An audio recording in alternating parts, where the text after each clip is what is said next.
Thank you, Madam Speaker. I find this time writing this speech most difficult because of the allegations that were there. And much has been said and will be said about this matter. And so this time, I think I'll be terse. On a fundamental level, the 38 Oxley Road case is one whereby private citizens, namely Mr. Lee Hsien Yang and Dr. Lee Wei Ling, are alleging that the Prime Minister and the government is abusing their power. I think it is therefore necessary for the government and Parliament to address these allegations in an open, transparent, and fair manner.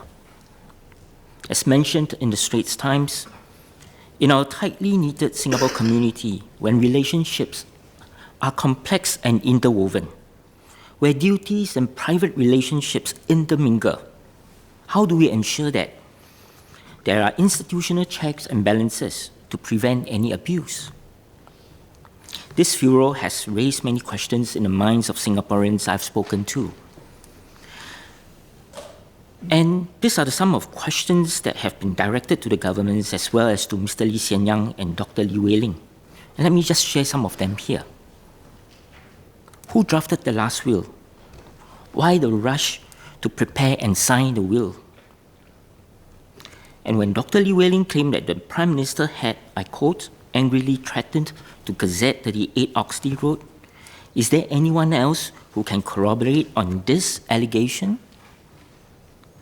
When Dr. Lee Wei Ling also alleged that photographers from Ministry of Community and Information helped Ms. Ho Ching photograph and catalogue the late Mr. Lee's effects, the question arises like, why documentations must be done when the family is still in a period of grief?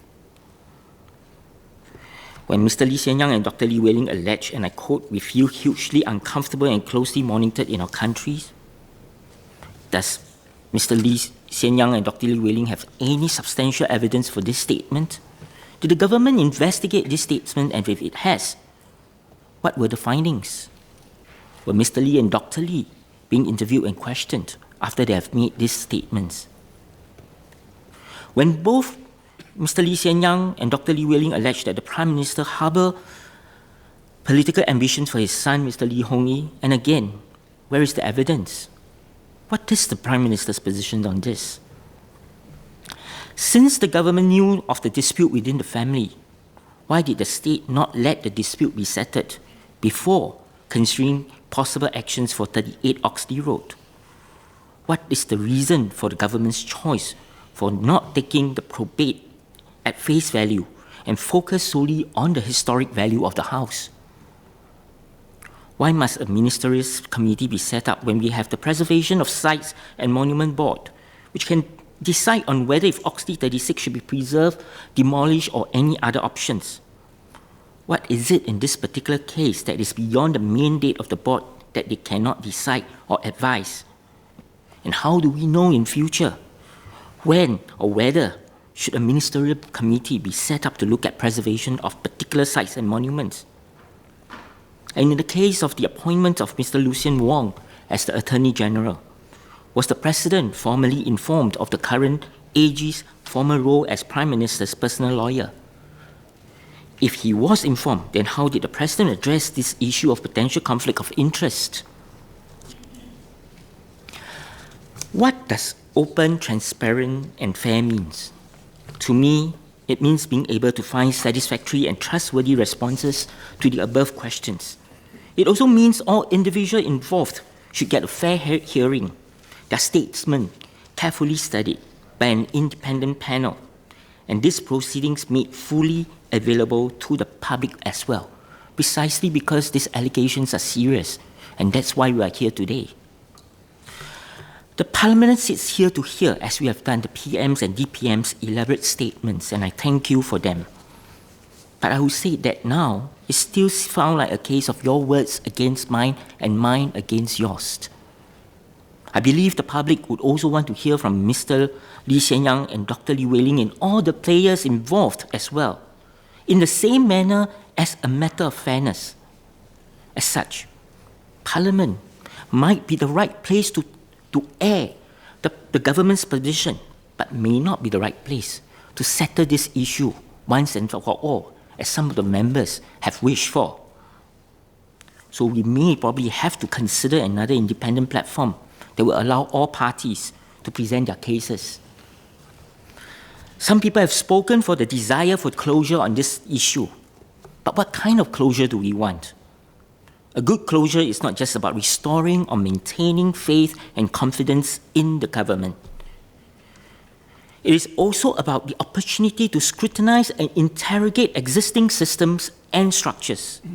We must ensure this mechanism that we want to hold on to, such that it will not be misinterpreted in our efforts in debating this issue as a calibrated public relation exercise. This is crucial on many levels. We have to show that the system we have in place are robust, with checks and balances built in to withstand open scrutiny. A good closure can only be achieved if our system inspires confidence by being truly transparent and allowing for fair hearing from all sides, government officials and individual citizens. As such, I would like for the Parliament to consider setting up public inquiry on this matter, maybe through the parliamentary select committees, so that all parties involved can have their allegations and statements articulated and scrutinized equally. It is important for Singaporeans to have an unwavering belief in our system of government. In moment of crisis, the resilience of Singapore and of our system is, and at the same, being tested and being strengthened. This is a case when the private and the government disagrees. How should we sort this out? And maybe I would suggest for the government to consider seriously setting up independent ombudsmen to deal with such disputes in future, whenever it arises. I have one more point to say, and this relates to the emotional aspects of heritage and memory. We all hold on to our memories. We want to remember and preserve things we hold dearly in a specific way. Some buildings and monuments do not only impact individuals, but also the wider community. The loss of our national heritage, whether the National Library, National Theatre, Dragon Playground, or Bukit Brown Cemetery, can be very emotional, affecting not just the mind, but the heart and soul of the people involved. Very often, past decisions have been made favoring pragmatism over idealism. Society had to accept the decisions and just move on. So I was very glad to hear DPM acknowledging that in the past, such work has been overzealous. However, in this particular case, it's a bit different from National Library, because National Library and Bukit Brown, they were public space, but now we have a private estate where the community have believed that it has a lot of historical values. And how do we then balance the need of the individuals as well as the state? In the case of 38 Oxley Road, can the decision be made with wisdom and clarity? Will closure we all seek ever be fully realized? Many elderly people I meet through the course of my work on end-of-life issues share with me stories about their wills. Although they know what they want, they are very apprehensive and worried about what other family members would think. When I ask them if they have discussed the matter with their family members, they say it is too difficult to talk about such things. Such obstacles, combined with feelings of pride and fear, can blind us. They can lead to decisions that seed future disputes. And that's where then conversations become important. And so, in future, when wills are being made, should we not consider having this possibility whereby family members should be part of the process and maybe be a requirement? Of course, there is contention about that. Now, family does not always have a beautiful utopian image that we like to conjure. Family is all about relationships.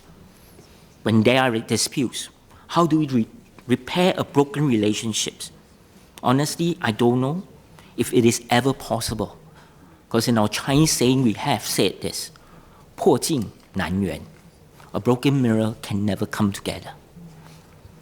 I would like to end with some words from Shakespeare's King Lear, because as I was going through all this, King Lear kept going into my mind. The last words of the play rings very loudly. The weight of this sad time we must obey. Speak what we feel, not what we ought to say.